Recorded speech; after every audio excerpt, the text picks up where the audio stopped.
Crew 8 finally returns after spending 8 months in space, Russia makes slow progress on its new crew capsule, New Glenn gets 7 shiny BE-4s, and what on earth is going on with Raptor testing in McGregor? We'll have that and a whole lot more this week in Spaceflight.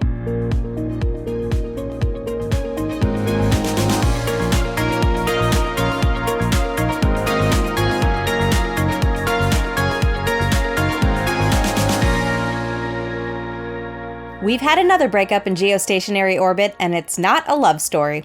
Unfortunately, the victim was a satellite, and it littered its surroundings with uncontrolled pieces of space debris.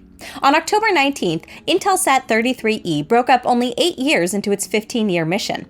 At least 50 pieces of debris have since been tracked originating from the spacecraft.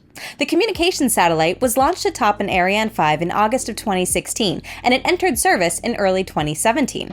Stationed over the Indian Ocean, it provided communication services in Europe, Africa, and most of Asia. While this satellite did experience some thruster issues during its commissioning, it's currently unclear if that was related to the failure. Saliently, Intelsat 29E suffered a similar fate.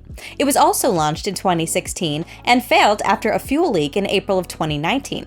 This satellite made it only 3 years into its 15-year mission, and an investigation into that failure concluded that it was either caused by a micrometeoroid strike or by an electrostatic discharge in a faulty wiring harness. Both satellites were built on the same platform, a satellite bus from Boeing. And while it could just be a coincidence that 2 satellites built on this platform have failed, it's certainly suspicious. There are currently 7 more active satellites in orbit that use the same satellite bus, and there's 1 more to be launched later this year. So let's hope these can all hold it together. Whether it's an issue with the satellite bus may become more clear once the cause of Intelsat 33E's breakup is found. To get to that conclusion, Intelsat has started an investigation into the anomaly and is working with Boeing to address the situation. We certainly don't like reporting on space debris because it's a serious problem that could harm other satellites and even crew missions. So let's hope that the investigation finds that this breakup was just a fluke and not an issue inherent to this type of satellite. In the meantime, we're rooting for the agencies and the companies that are looking for ways to clean up space. These accidents show that we really do need them. And if you want to stay up to date on things like space debris, make sure to subscribe and ring the bell to get notified when we publish new episodes. And while you're at it, why not hit that like button as well? Roscosmos has finally shown off progress on the new Russian crew spacecraft. The new capsule, named Oryol, is set to finally replace the venerable Soyuz, which has carried all Soviet and Russian crewed missions since the 1960s.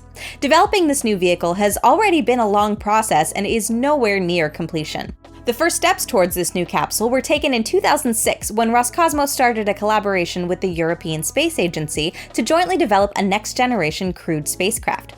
At the time, Europe was working on its own uncrewed automated transfer vehicle, or ATV. That experience would come in handy when developing a new human-rated capsule. However, the collaboration was not meant to be.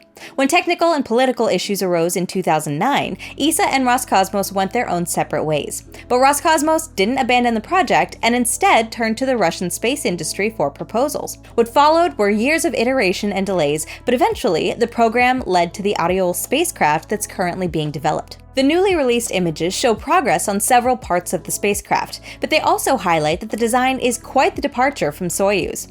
The spacecraft features a single crew compartment that will combine the functionality of Soyuz's descent module with its orbital module. While no new interior pictures were released, we do know that the capsule is much roomier than the cramped descent module on Soyuz. It has space for at least 4 cosmonauts, while still offering creature comforts like a fully equipped space toilet. Another big difference is in the way that the capsule comes back to Earth. Soyuz lands on its heat shield and is frequently seen tumbling over after landing, but Oryol is fitted with landing legs. These should not only allow for a more comfortable landing, but also enable reuse of the capsule. It was previously hinted that Oryol would use a combination of parachutes and rockets for its landing, which might be similar to the way that Soyuz fires a rocket motor at the last minute to soften the landing.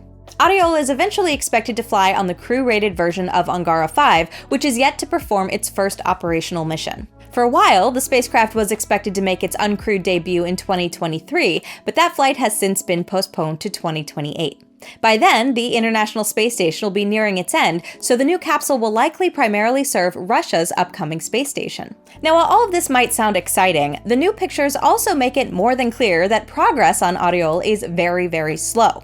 Russia's space program has been running on fumes for a long time, plagued by delays and cost overruns, so it's unclear whether they'll be able to meet their schedule.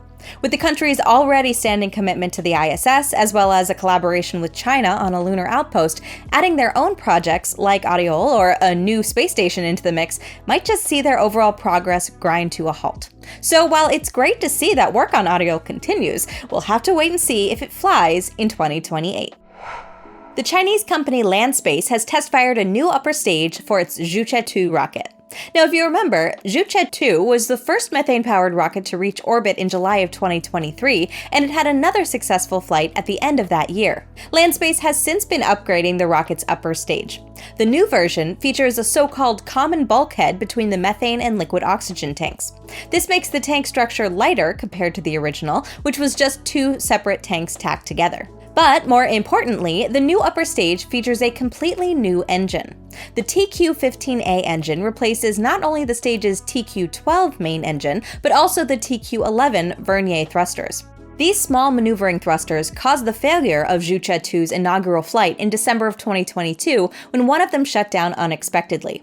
The new engine removes the need for these unruly thrusters, and as a bonus, it's also lighter and produces more thrust than the previous setup. The new variant of the rocket sporting this upper stage is set to debut this winter under the name Zhuche 2E.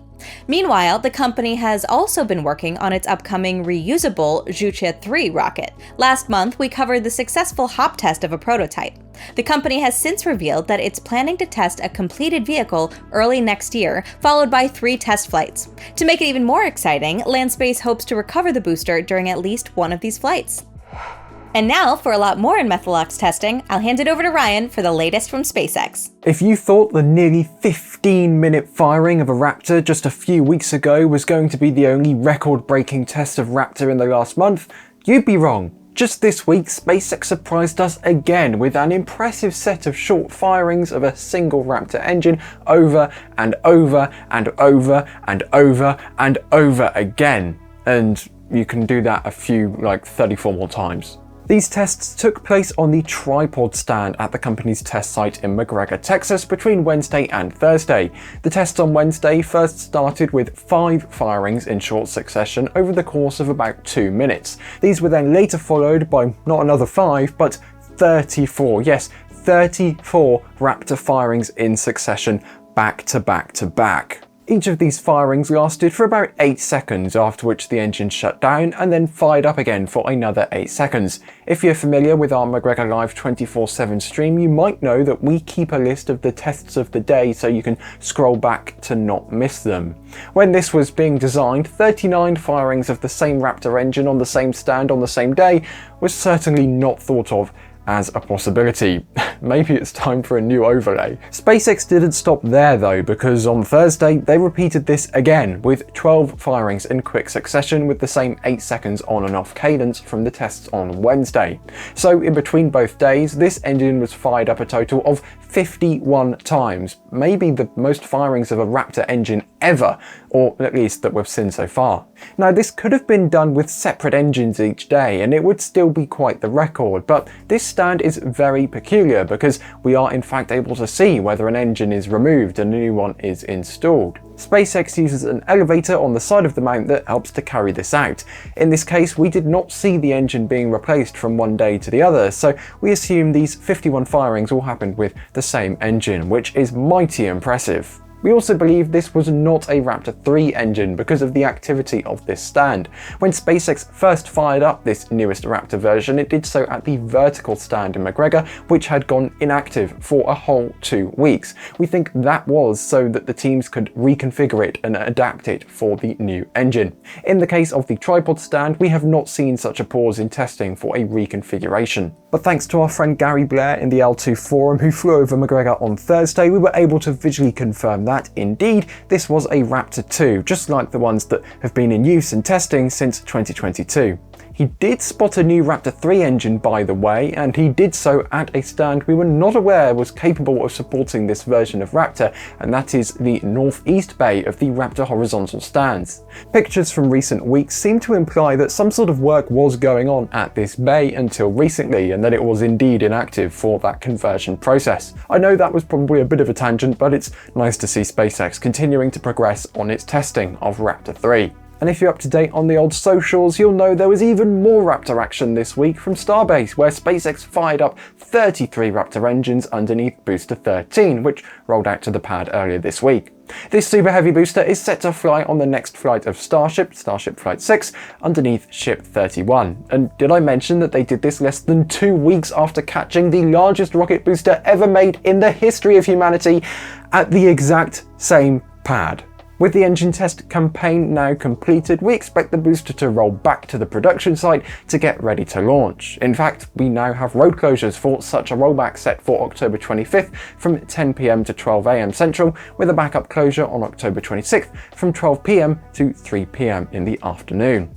Now, I could keep going, but then this week in spaceflight would turn into a Starbase update. But lucky for you, there's one of them coming up on Monday with many more exciting developments from Starbase. And believe it or not, the Space Coast has seen some Starship developments also, so make sure to tune into our next KSC flyover on Tuesday. But for now, back to you, Elysia. Thanks, Ryan. And now we'll take a quick glimpse at some other stories across space, starting with NASA, which revealed a prototype telescope for a space-based gravitational wave detector. Now, there's a lot to unpack there, so let's start from the beginning. When two massive objects like black holes collide, they cause waves in space-time, somewhat like ripples on a pond. These waves are known as gravitational waves, and they change the distances between objects in their path ever so slightly. The European Space Agency has been leading a project to build a gravitational wave observatory in space known as LISA, which is short for Laser Interferometer Space Antenna. LISA consists of 3 spacecraft positioned 2.5 million kilometers apart in a triangular formation. The spacecraft are outfitted with incredibly precise instruments to measure the distance between them down to trillionths of a meter. This will allow them to detect the minute changes in distance as a gravitational wave passes through. NASA is collaborating with ESA on this project and just revealed a prototype for the telescopes that will make this possible, 6 of which will be used to transmit and receive laser beams to make the precise measurements. Unfortunately, we'll have to wait a while to see this project come to fruition, as the launch is currently planned for the mid-2030s. Blue Origin has finished installing the 7 BE-4 engines on the first stage of its New Glenn rocket. Notably, only 3 of the 7 engines can gimbal, which is needed to steer New Glenn during ascent, re-entry, and landing. With the engines now installed on the booster, Blue is making progress towards New Glenn's first flight in November. As we discussed in previous episodes, this flight will no longer carry NASA's Escapade mission, rather a technology demonstration for the company's Blue Ring spacecraft. To get ready for this flight, we expect Blue to roll out the booster to the launch pad, where it'll perform a static fire test. Blue Origin has previously done the same for the vehicle's upper stage. We don't know when the company plans this static fire, but we'll let you know when it happens in a future episode of This Week in Spaceflight. The European Space Agency has signed a contract to start work on its mission to the asteroid Apophis. This asteroid is roughly 375 meters long and will pass within 32,000 kilometers of the Earth's surface in 2029. That's closer than satellites in geostationary orbit. Fortunately, astronomers have ruled out the risk of any impact with our planet. ESA wants a front row seat to witness the action from up close in 2029 because the asteroid's predicted to strain under the forces of Earth's gravity, and these changes might reveal how asteroids like Apophis could be diverted should one ever be on a collision course with Earth. Thus, ESA has designed a mission appropriately called Rapid Apophis Mission for Space Safety, or RAMSES for short. The agency has now awarded a contract to OHB Italia to start preliminary work on the spacecraft. That same company built the recently launched Hera spacecraft, and its design will serve as a basis for RAMSES. Notably, the contract was awarded ahead of the mission receiving its full budget, which isn't expected until next year. But Hera was delivered on time and under budget, so with preparations for RAMSES now underway, ESA might be able to get to Apophis in time.